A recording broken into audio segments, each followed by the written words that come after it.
Good afternoon, everyone.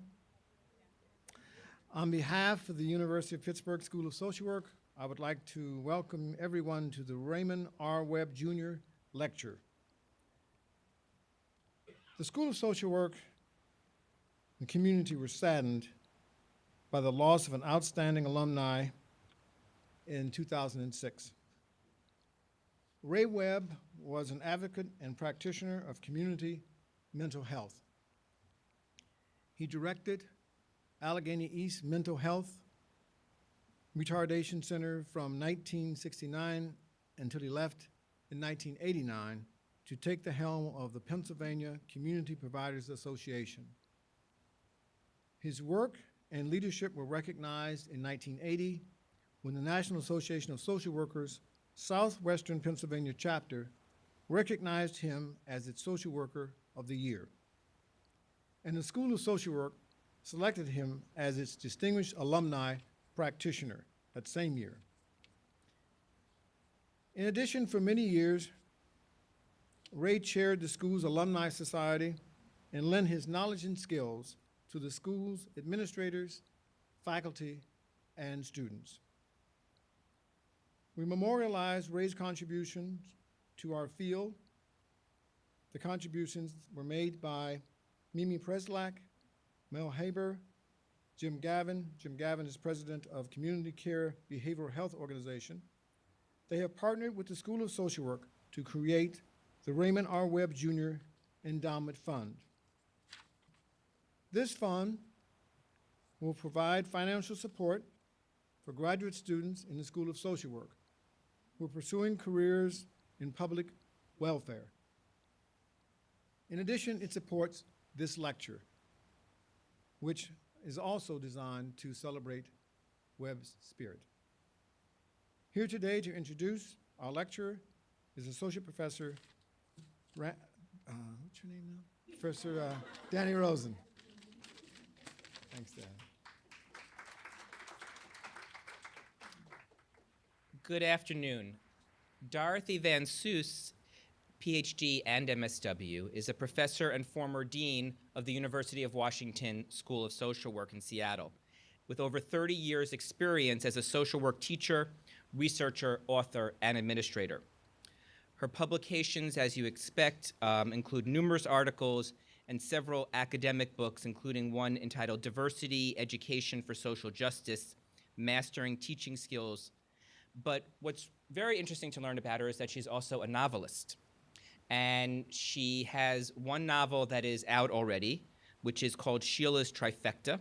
And it's a novel about three women immediately following their death who share their life stories, revealing their soul's journey on earth, their birth and death cycles, and the natural aging transition from childhood and beyond. And she has two that are in the works. I find this incredibly annoying, that she has time to write all of these articles and books and lecture, and then also now is a novelist. So, in her 1997 book, The Global Crisis of Violence, Common Problems, Universal Causes, Shared Solutions, she states, "The greatest and most important challenges for social workers is to become global professionals who understand the deeply embedded and submerged structural foundation of violence, which feeds violence at the institutional and individual levels in an increasingly interdependent world. To reclaim our professional roots in community activism, peacemaking, and internationalism." Dr. Van Soest has a national and international reputation and is a highly sought-after speaker about issues related to diversity, education, anti-oppression, social work practice, social and economic justice, and violence prevention.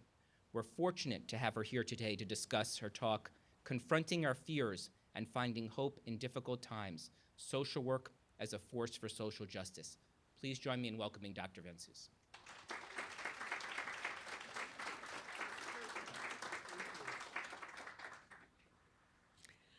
What a great audience. Whew, I didn't expect this many people. Now I'm nervous. I'm really delighted to be here and honored to be asked to be part of the speakers series here at the University of Pittsburgh School of Social Work. As I was preparing the speech for today, I worried that maybe starting with confronting our fears might sound too pessimistic. But then I thought, well, finding hope and social work as a force for social justice, that's pretty optimistic. And so it went as I prepared, back and forth between pessimism and optimism, seeing the glass as half empty, seeing the glass as half full. I started to feel like both of the two friends in one of my favorite jokes. Got to start with a joke, right? The two friends, one an optimist and the other a pessimist, could never quite agree on any topic of discussion. One day, the optimist decided he had found a good way to pull his friend out of his continual pessimistic thinking. The optimist owned a hunting dog that could walk on water. His plan, take the pessimist and the dog out duck hunting in a boat. They got out into the middle of the lake, and the optimist brought down a duck. The dog immediately walked out across the water, retrieved the duck, and walked back to the boat on the water. The optimist looked at his pessimistic friend and said, "What do you think about that?" The pessimist replied, "That dog can't swim, can he?" I've organized my speech into 3 parts. The first part is blatantly pessimistic. It's about 3 gruesome realities of today's world. My intent is not to create more pessimism, but to acknowledge and confront our fears as the first step in solving our problems. The second part is unabashedly optimistic. It's about how we can find and revive hope in order to be an effective force for social justice. Winston Churchill once said that a pessimist sees the difficulty in every opportunity, and an optimist sees the opportunity in every difficulty. The third part of my talk includes 10 suggestions about how we as social workers can employ our pessimism to confront our fears and activate our optimism to sustain us, even in tough times like these. We'll move on to part 1. Without arguing about the relative badness of the times in which we now live compared with difficult times in the past, the reality is that we live in a time of considerable uncertainty and risk. In the first part of my presentation, I will highlight 3 interconnected points of distress: our economy, the violence of war, and threats to our democracy. We're all painfully aware that we are living through the worst economic slump since the Great Depression. While the crisis touches every American's life and reverberates around the world, something else has been going on, something that seems to be consistently underestimated as a problem. It is this: while most everyone's share of our nation's income has been declining, a very small number of people have been receiving an ever larger share that has created an astounding and growing centralization of power and wealth that is tearing at the social fabric of our society. Consider the numbers. The top 1% now pockets about 23% of all income. Not incidentally, the last time the top 1% took home such a disproportionate share of the national income was 1938. The richest 20% now owns 84% of the wealth. You say that again. The richest 20% owns 84% of the wealth. While the average wage for the top earners in 2009 was $84 million each, 1 in every 34 people who were wage earners in 2008 failed to earn a single penny in 2009. What for white Americans has been a Great Recession amounted to a virtual depression for a substantial number of African Americans whose unemployment rates stood at 15% in May of this year, compared with the overall national rate of 9.7% at the same time. Marian Wright Edelman, founder and head of the Children's Defense Fund, has poignantly documented the incredible disparities of wealth. "Something is awry," she wrote, "when the income of a single health insurance executive is more than the combined income of over 9 million families. Something is indeed awry when a worker making $10 an hour would have to labor for 10,000 years to earn what one of the richest 400 Americans pocketed in 2005. Something is awry when sloppy, greedy mortgage lenders inflate the housing bubble, and when it finally bursts, apply their same avaricious instincts to home foreclosures with potentially disastrous results for consumers. When the gutting of the American dream of home ownership disproportionately devastates minorities, and the subprime fiasco ripples through communities of color like miniature Hurricane Katrinas. The loss of wealth for people of color in the housing crisis could potentially reach $213 billion, a raising of wealth and opportunities for African Americans and Latinos for generations to come. Something is awry when no one regulates or even monitors the Wall Street gamblers on steroids with all their tricks and traps. When Wall Street paid people a near record $145 billion in 2009, while America was mired in the worst recession since the 1930s, and 1 out of 6 Americans couldn't find a full-time job. Something is awry when corporate executives took home millions while betting on risky mortgage-backed investments that ultimately brought our financial system to its knees. As Professor Mimi Abramovitz from Hunter College so eloquently wrote, and I quote, "And then the high-rolling gamblers and critics of big government took welfare. Many of the same people who thought it was just fine to deprive millions of women of critical resources and punished them for their lack of personal responsibility by slashing welfare benefits and food stamps. Many of the same people who, with remarkable consistency, would do for health care and Social Security what deregulation did for banking, a proposition that should terrify us all," unquote.